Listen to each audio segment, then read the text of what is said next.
This is the Chapter 14 guided test review with Mr. V. To start off, I have all the answers in red here, so I'll write in blue. So we got to show our work. Obviously, for angle 1, that's going to be 90 degrees because all of these they're rhombus. They're rhombi, I guess you'd say that, but since this is a rhombus, all those are 90 degrees on the inside. So angle 1 would be 90. Then from there, I'm going to take this chunk, I'm going to bring it out. So if I have this right here, and I know this is 90, this is 62, I would just subtract from 180 and I could get this angle right here.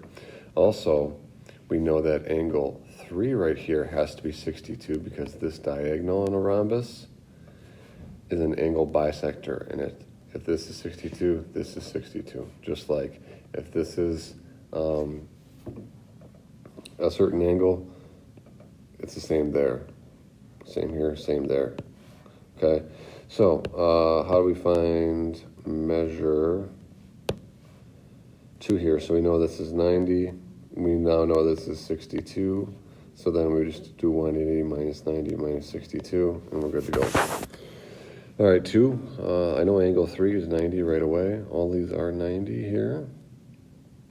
Okay, and then from there I can find out what this angle is by doing 180 minus 90 minus the 17, and that would give me 73.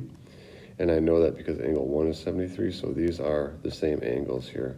So then if that's 73, I can just keep going around. So if measure 1 is 73, this is 90, this is 90, and then if this is 17 and this is 90, I can then just find out what angle 2 is by doing 180 minus 90 minus 17, and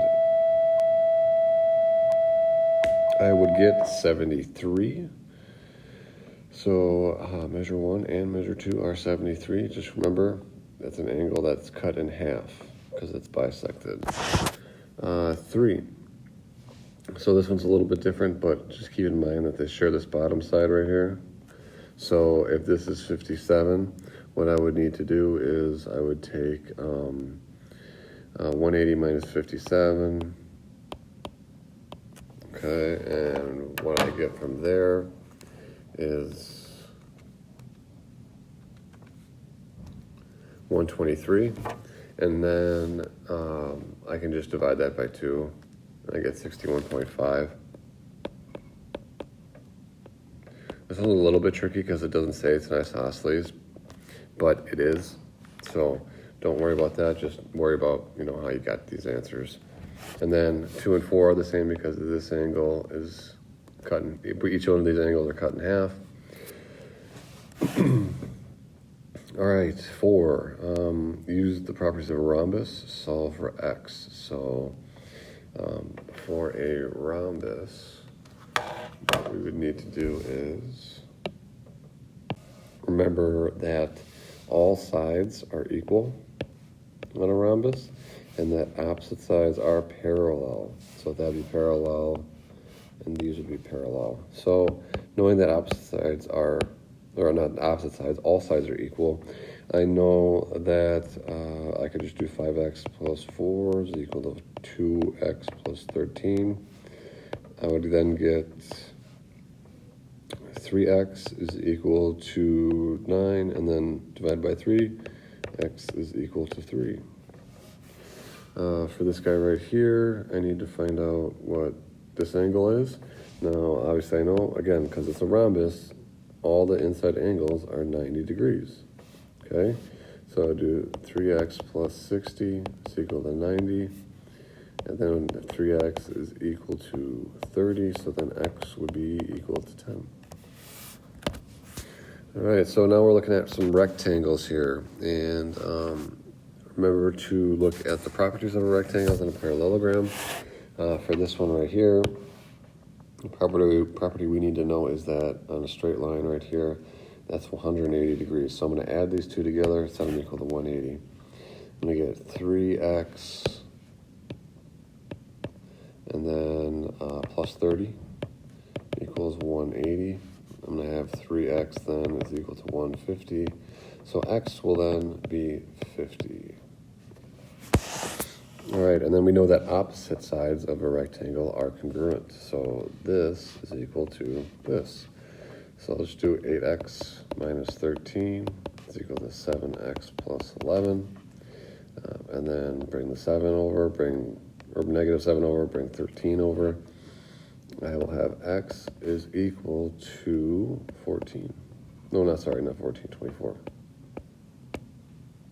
That would be just the 11 plus the positive 13, which would be 24. All right, rectangle, let's just do this. I'll just draw it out. S, L, A, and G. It has diagonals, so there's some diagonals. So we have SA right here, and that's equal to 3x plus 6. And then we have another diagonal, and the whole thing is equal to, LG is equal to 3x plus 6. So LG is equal to 3x plus 6, that's this line right here. SA is equal to 5x minus 18. Property of a rectangle is that the diagonals are congruent, so I can just set these equal. 3x plus 6 is equal to 5x minus 18. I'm going to take the negative 3x over, and then take the positive 18 over. So then I would have 2x is equal to 24. So then x is going to be equal to 12.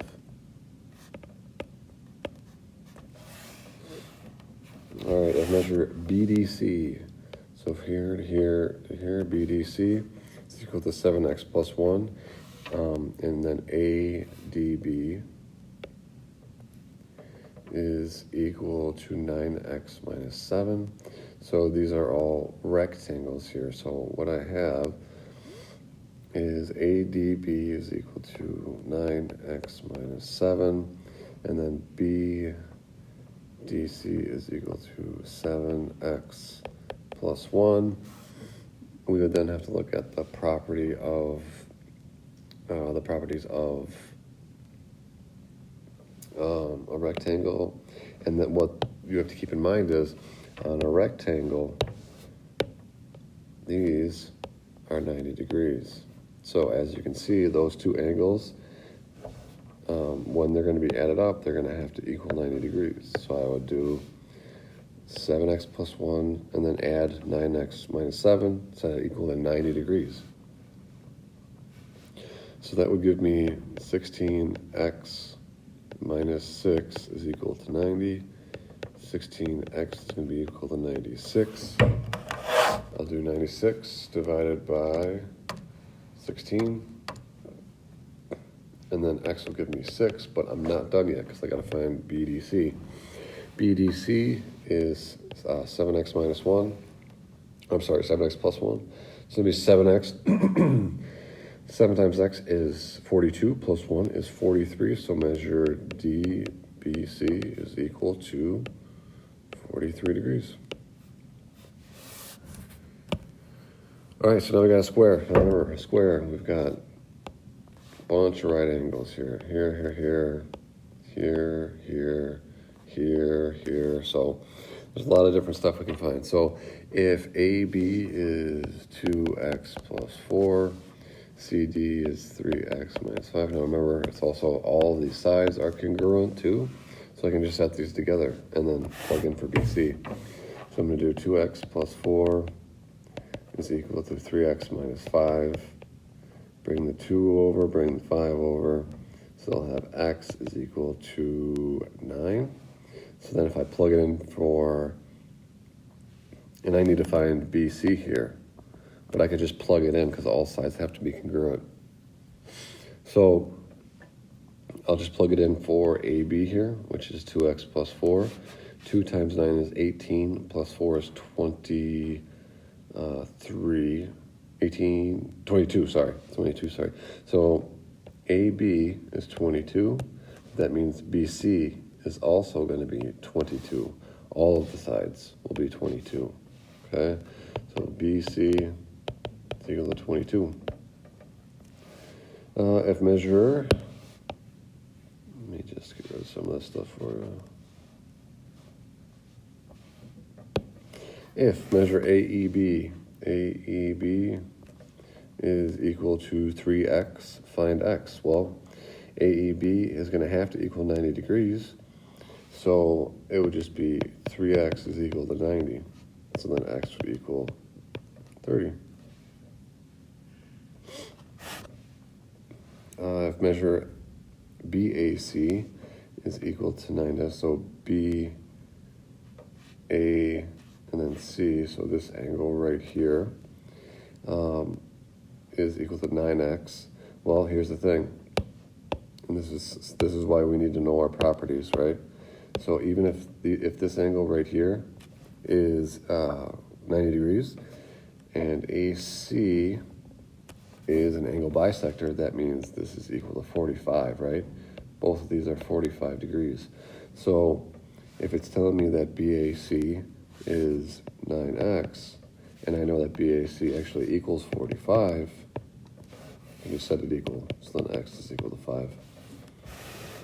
All right, solve for x knowing that each figure is a trapezoid. So JL is equal to 8, and then KM is equal to 3x minus 22.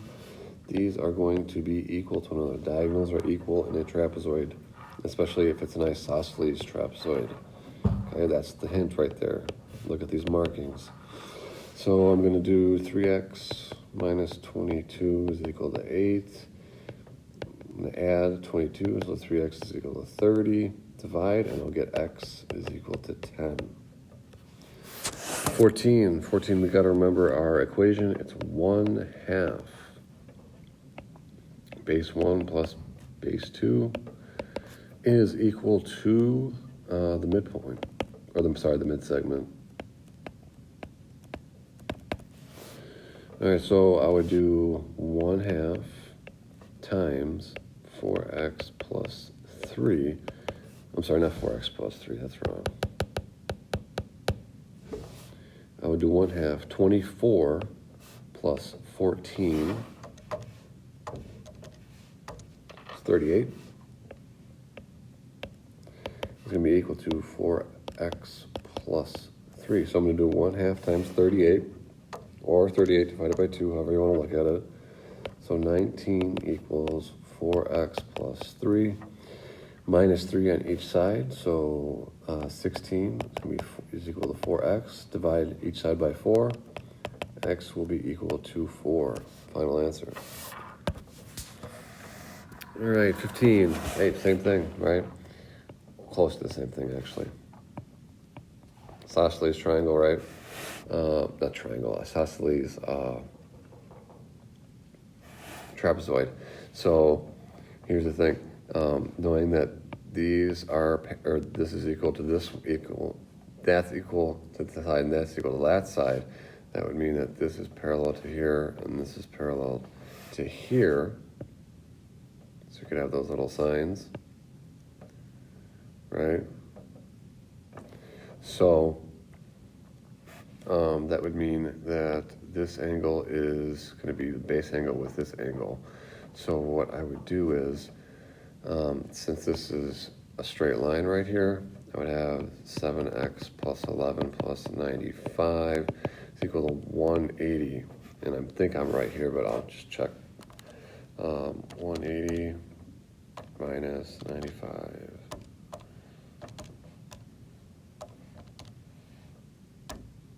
And I'm wrong. Sorry about that. Let me. Oh, that does make sense. My fault. So this length is equal to that length. So that means this is equal to this right here. So that means these two top angles are going to be equal. Okay? And that's because it's an isosceles trapezoid. So 7x plus 11 is equal to 95. 7x is going to be equal to 84. 84 divided by 7 is 12. So x is 12. So just again, keep in mind, if here's one of your sides, right, and here's another side in a trapezoid, these base angles are going to be the same, and then this angle with the two slots, or the top ones, are going to be the same too, as meaning they're congruent to each other. All right, 16. So 16, I see this side is equal to this side. So if this is 94, that means this is 90, not 99, 94. Then I have a parallel line right there. So that means I would add these two together and set them equal to 180. So 11x plus 9 plus 94. 11x, I'm sorry, that would equal 180. Let me write this a little smaller so you can actually see it.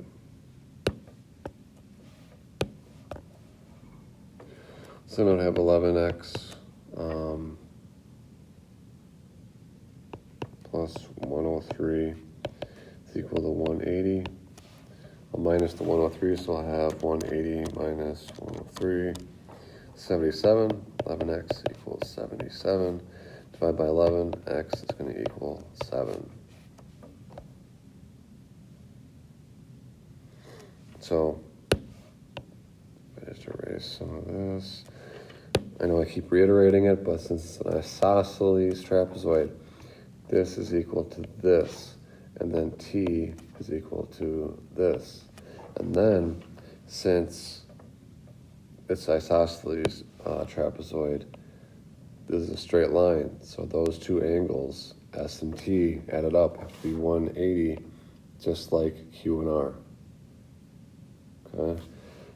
It is not TQ added up equals 180, okay? It is not S plus R, angle S plus angle R equals 180. That's not how you set it up in an isosceles trapezoid. All right, determine the most precise name for each quadrilateral, parallelogram, rhombus, rectangle, or square. So this first one here, I know this is 90, so that means this is 90, this is 90, this is 90, right? All the sides are congruent, so square is pretty easy.